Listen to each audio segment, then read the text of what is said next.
I frequently lament my lack of shelf space, but luckily my wife not only has room on her horror shelves, but is also quite fond of this bad boy. While I typically gravitate towards reptilians, this werewolf has the distinction of being one of the only mammals in my collection. Today we've got a figure and drink best served under the cover of darkness. An American werewolf in London fog. Like a London fog, you'll need Earl Grey tea and your choice of milk. I'm using an unsweetened vanilla almond milk, but you'll also need bourbon, vanilla syrup, orange bitters, glow-in-the-dark ping pong balls, and an ice sphere mold. Your ping pong ball moon can emit a glow and will become increasingly more full as it rises out of the melting tea sphere. The melting tea will also transform the flavor of the drink as it goes. Start by adding a glowing ping pong ball into your ice sphere tray. Fill it the rest of the way with some cooled Earl Grey and set those in the freezer.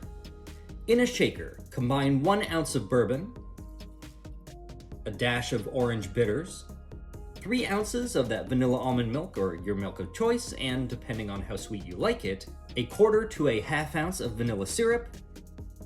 Then give it a solid shake to make it all foamy. Add the moon ice sphere to your glass, pour in your drink, and enjoy. Cheers. Behold the Kessler Wolf by Neca.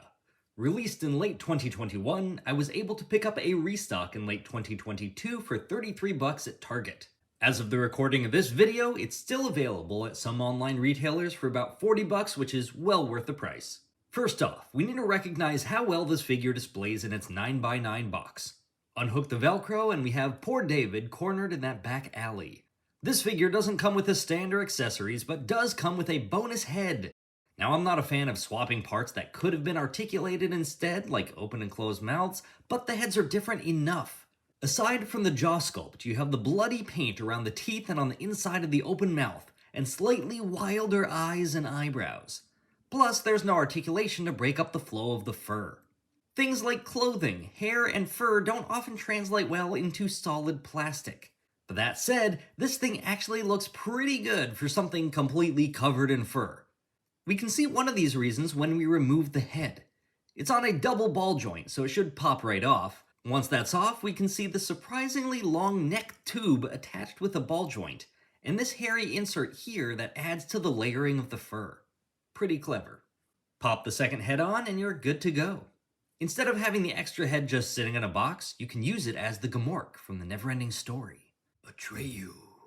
So yes, while it doesn't have jaw articulation, it does have a surprising range of movement thanks to the multiple ball joints and that neck tube. The waist was real tight right out of the box, but I was able to wiggle some more movement out of it, like twisting, a little bit of a crunch, some left and right. Then you have the limbs where it really shines.